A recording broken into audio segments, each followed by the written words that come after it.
La Casa del Chivo. La ciudad de Celaya es una de las más antiguas de México.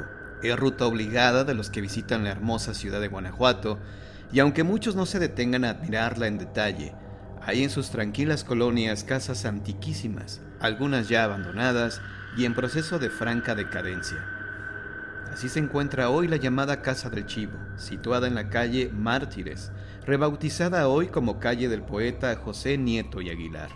Nadie pasa por su abandonado portal. Cuando llueve o graniza, se dice que es preferible llegar empapado a casa que esperar junto a sus muros a que pase el chubasco.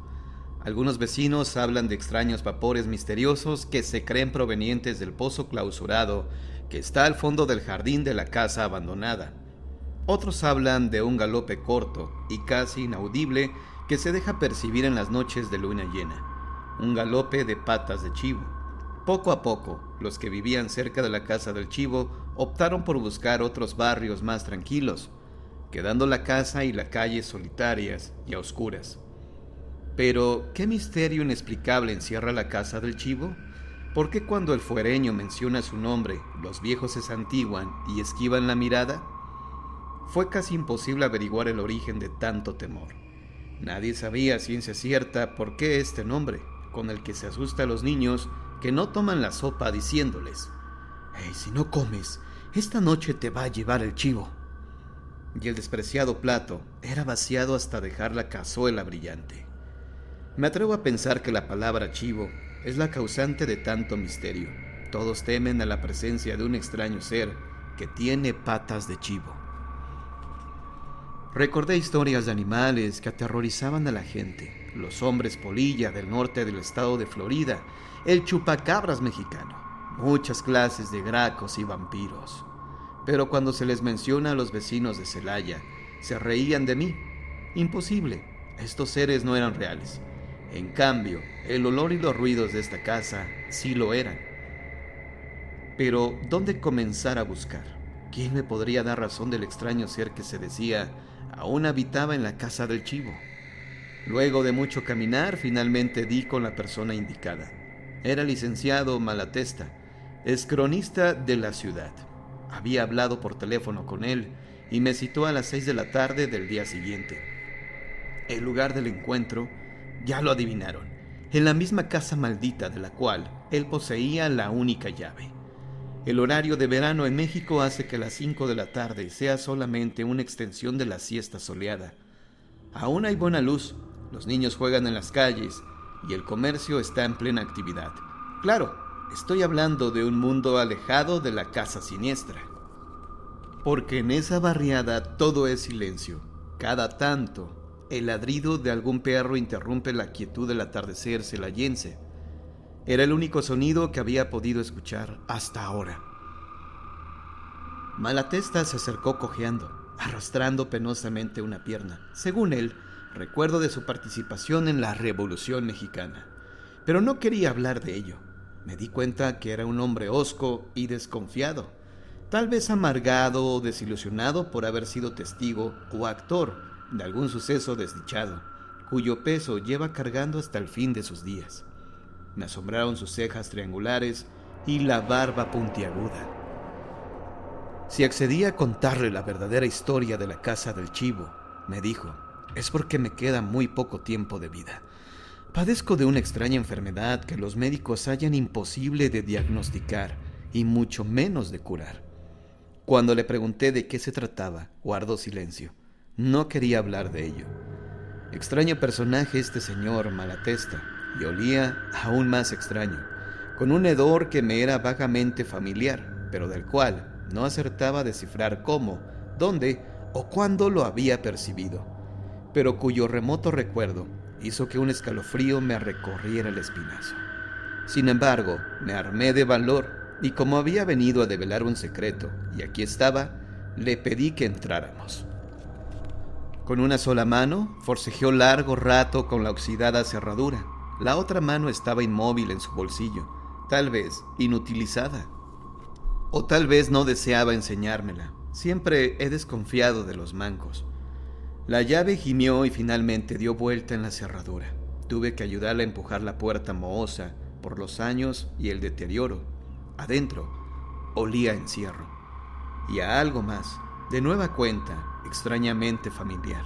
Seguía el licenciado Malatesta por un estrecho pasillo que llevaba al patio de la casa. Los frutales estaban invadidos por la maleza, los rosales apenas si daban algo más que espinas, y un aroma a putrefacción se levantaba del brocal del pozo. Todo hablaba de tristeza, abandono y de una presencia extraña. Malatesta me invitó a tomar asiento en una banca de hierro que estaba a un lado del patio. La tarde aún no acababa de agonizar y el ambiente se prestaba a las confidencias y a los secretos. El licenciado empezó su relato. A principios de siglo vivían en esta casa, que antes era muy hermosa, 3 hermanos. Como eran huérfanos de padre y madre, que habían muerto ahogados en circunstancias muy extrañas, la única hermana mujer se hizo cargo de la casa y del resto de la familia. Carlos, el mayor, estudiaba la carrera de leyes en la cercana ciudad de Guanajuato. Únicamente venía en los fines de semana. Fidel, el más pequeño, trabajaba en una fábrica casera de cajeta, el dulce que ha hecho famosa a la ciudad de Celaya. Era el encargado de supervisar la correcta mezcla y ebullición del preparado de leche de cabra. De cabra. Azúcar y esencia de vainilla. Tales eran los ingredientes de esta apetitosa golosina. Cuando Fidel acababa su jornada de labor, llegaba a casa con un frasco de ese dulce bajo el brazo, una bolsa de cuernitos, cuernitos, y piedras recién horneadas de la panadería a la provincia, y poniendo la mesa en el jardín. Sí, en esta misma mesa donde usted y yo estamos ahora platicando. Invitaba a Lupe, su hermana, a merendar. Se hacían mutua compañía, hablando de los sucesos cotidianos. No terminaba de comprender qué era lo que me hacía sentir tan mal. Temeroso, angustiado, como si una terrible amenaza pendiera sobre mi cabeza y el temido castigo me fuera a ocurrir de repente. Pero aquel hombrecito con barbas puntiagudas siguió su relato. Carlos, por su parte, tenía una rara afición. Le encantaba inventar historias de fantasmas y aparecidos. Su único placer era ver cómo al auditorio se le ponían los ojos como platos soperos, del asombro, y aguantaban la respiración hasta escuchar el desenlace de la historia. Sí, Carlos encontraba un raro placer en asustar a la gente. Le encantaba percibir el olor del miedo de los otros. No, a mí no. Le digo que he venido porque me quedan pocas horas de vida. Estas vacaciones de diciembre, Carlos llegó a Celaya, que en esa época del año es una ciudad muy alegre, dispuesto a divertirse a costa de los escalofríos ajenos. Diciembre es una temporada muy particular, ya que se festejan las concurridas posadas en diferentes casas de las amistades. No hubo noche en que los hermanos no tuvieran una invitación para saborear ponche con buñuelos o romper una piñata. ¿Qué era ese olor? Un olor a huevo podrido, a pozo hediondo, a malestar, pero tan indescifrable, aunque persistente. Una de esas 3 noches los hermanos llegaban a casa, a eso de las 12, luego de haber cenado pozole y ponche en casa de sus vecinos. Cuando Carlos estaba en casa, como hermano mayor, era el encargado de abrir y cerrar la puerta, y de poner y quitar la gruesa tranca de encino que la cerraba. Cada vez que regresaban por la noche, se encargaba de revisar cuarto por cuarto, para asegurarse de que no hubiera ningún ladrón, ratón o animal que tuviera el malsano deseo de asustar a la gente de la casona. Como no tenía miedo, iba atravesando uno a uno los cuartos, sumidos en la total oscuridad. Para muchos, Carlos era un valiente. Y ese ruido parece un cloc, tac, cloc, tac. Una pisada de hombre, una de animal. ¿Qué bestia puede caminar de esa forma? Mitad humano y mitad... Una vez que la casa estaba bien revisada, Carlos avisaba a sus hermanos para que entraran, y seguros de su tranquilidad nocturna, se acostaban a dormir. Pero Carlos tenía un sueño escurridizo. Necesitaba leer un par de horas para conciliarlo, y con 5 horas que durmiera se levantaba al otro día muy fresco. Esa fría noche de diciembre, las cosas sucederían de manera muy diferente a lo acostumbrado. Carlos encontró la ventana de la sala la que daba al jardín. Esa, me la enseñó, abierta de par en par, y un extraño olor suspendido en la habitación. Un olor, le interrumpí. Curiosa mezcla de azufre y sudor de animales. Aclaró Malatesta, y de súbito comprendí a qué olía. Carlos jamás tuvo miedo, pero ahora un escalofrío le erizaba los cabellos de la nuca. Con cautela se asomó por la ventana que daba al patio y escuchó, él juraría que muy claramente, el galope de un animal mediano, tal vez un chivo, cuyas pezuñas repiqueteaban sobre las baldosas del patio. Solo escuchó ese sonido acompañado luego del ruido de un cuerpo pesado que cae al pozo. ¿De un animal? Una pisada de chivo, ¿sabe usted? Porque la otra era como el pisar de un hombre que arrastra uno de sus pies. Bueno, ¿y qué sucedió entonces? Armándose de valor, caminó hacia allá, siempre acompañado por el extraño miasma, que nunca desaparece. ¿Lo huele? Y se apoyó en el brocal. Pero ahí reinaba una total oscuridad, y las aguas estaban quietas, negras y siniestras. Ni la luna llena se reflejaba en ellas, como si tuviera miedo de arrojar su luz a la oquedad. Él gritó. Me sobresalté. Malatesta había bajado el tono de voz, se había vuelto casi confidente, y así de repentino había dado un grito. A sus gritos de espanto acudieron rápidamente sus hermanos, pero ya conocían la extraña manía de Carlos y se burlaron de él. ¿Cómo? No comprendo. ¿Fueron o no a auxiliarlo? Sí, por supuesto, pero Fidel lo invitó a pernoctar en su cuarto, y para su extrañeza, Carlos aceptó. Estaba muerto de miedo. El valiente Carlos temblaba como una hoja agitada por el último viento de la historia. A la mañana siguiente, Carlos le contó esta extraña historia a Lupe, quien tampoco le creyó. Se me hace que tu ponche estaba más que bautizado, le contestó ella, dándole a entender que se le habían pasado las copas la noche anterior. Todo ese día, Carlos estuvo cabizbajo y meditabundo, y cuando se fue acercando la hora de dormir, sintió que una sensación de miedo comenzaba a invadirle, haciendo que sus piernas pesaran como si fueran de plomo. ¿Ha sentido usted tanto miedo que las piernas no le responden? Pensé que más de una vez había tenido esa sensación de pavor, un terror absoluto que paraliza, pues al tiempo que nos sentimos fascinados, a la vez abominados o aborrecemos dicha atracción macabra. Sí, fue mi respuesta, y el licenciado Malatesta continuó. Poco a poco, Carlos se fue serenando, diciéndose a sí mismo que era un justo castigo por su extraña afición de asustar a la gente. Tal vez alguno de sus amigos le había jugado esta mala pasada, y con ese pensamiento logró conciliar el sueño, pero no por mucho tiempo. ¡Vuela! Esa orden me volvió a tomar por sorpresa. Un aroma nauseabundo penetró agresivamente a través de sus fosas nasales. El olor de los animales en el establo, el olor de los chivos en época de buscar pareja, un hedor acre y desagradable.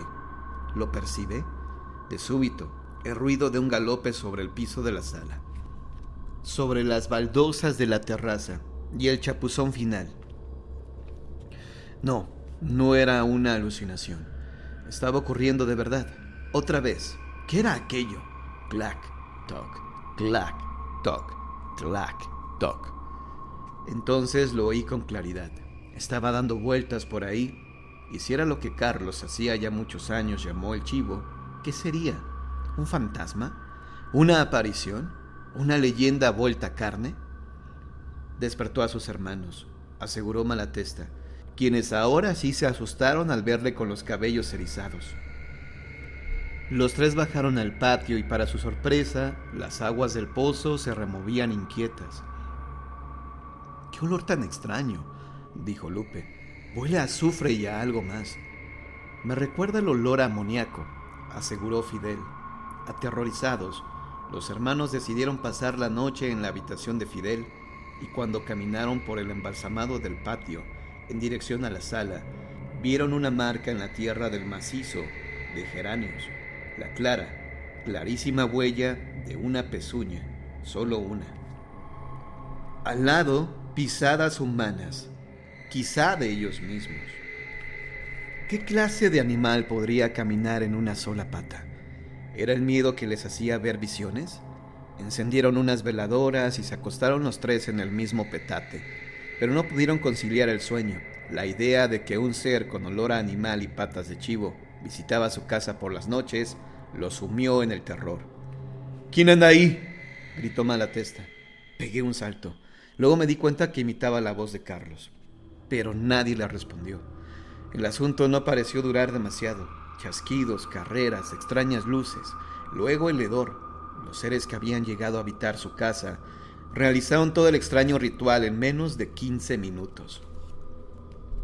Pero estos bastaron para dejarlos enloquecidos de espanto. Algo debían hacer, tal vez un exorcismo, o quizá alejarse de ahí para siempre. Fue una noche de angustia, de ideas descabelladas. Miré mi reloj, eran las 5 de la tarde. El tiempo se había detenido. Llevé mecánicamente el reloj pulsera a mi oído, con el propósito de verificar que funcionara, que no estuviera parado, y entonces escuché con claridad clic-toc, clic-toc, la pezuña de un chivo y la pisada humana. Quise levantarme, pero Malatesta me retuvo con su mano. Al día siguiente no vi clarear la mañana. Bajaron nuevamente al jardín. La huella ya no estaba, pero alrededor del lugar donde la encontraron, el pasto se había secado, o mejor dicho, chamuscado, como si le hubiera caído un rayo o alguna sustancia tóxica. Era demasiado. Sí, efectivamente, era demasiado para mí, porque ahora podía comprobar que existían esas huellas de chamusquina por todas partes.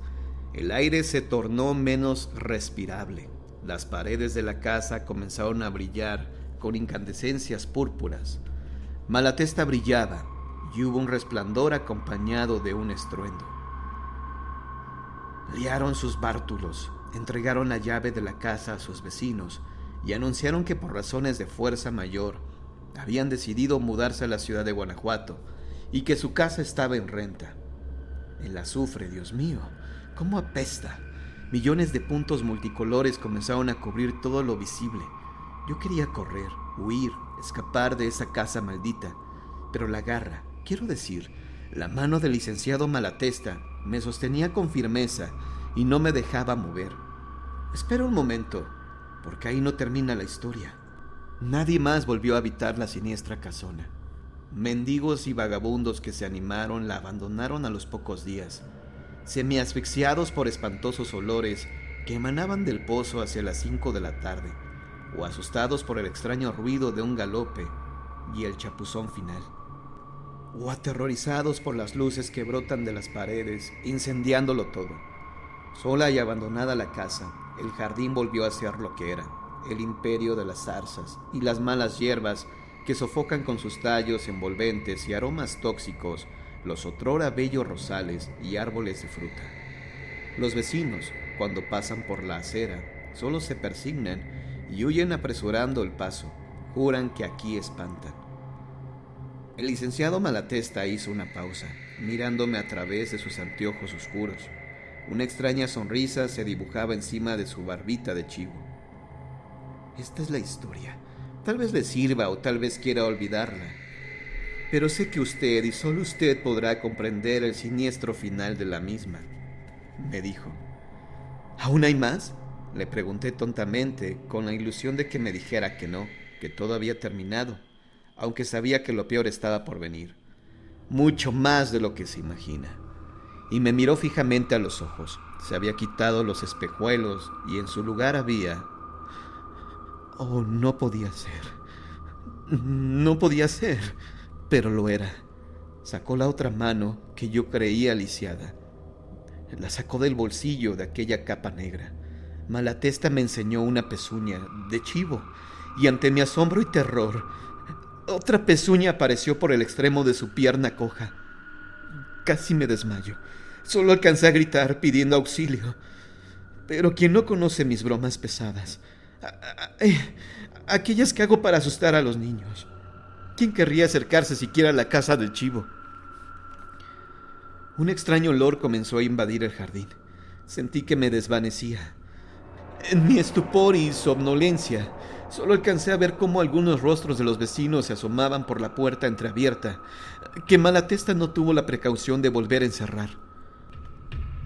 Como un trueno lejano, pude distinguir el eco de un galope y el retumbar de las pezuñas sobre el embaldosado. El licenciado Malatesta, o el ser que le habita, se alejaba de mí, galopando para arrojarse de cabeza al pozo. A duras penas pude llegar hasta el brocal y escuchar tan solo una carcajada sardónica antes de caer sin sentido.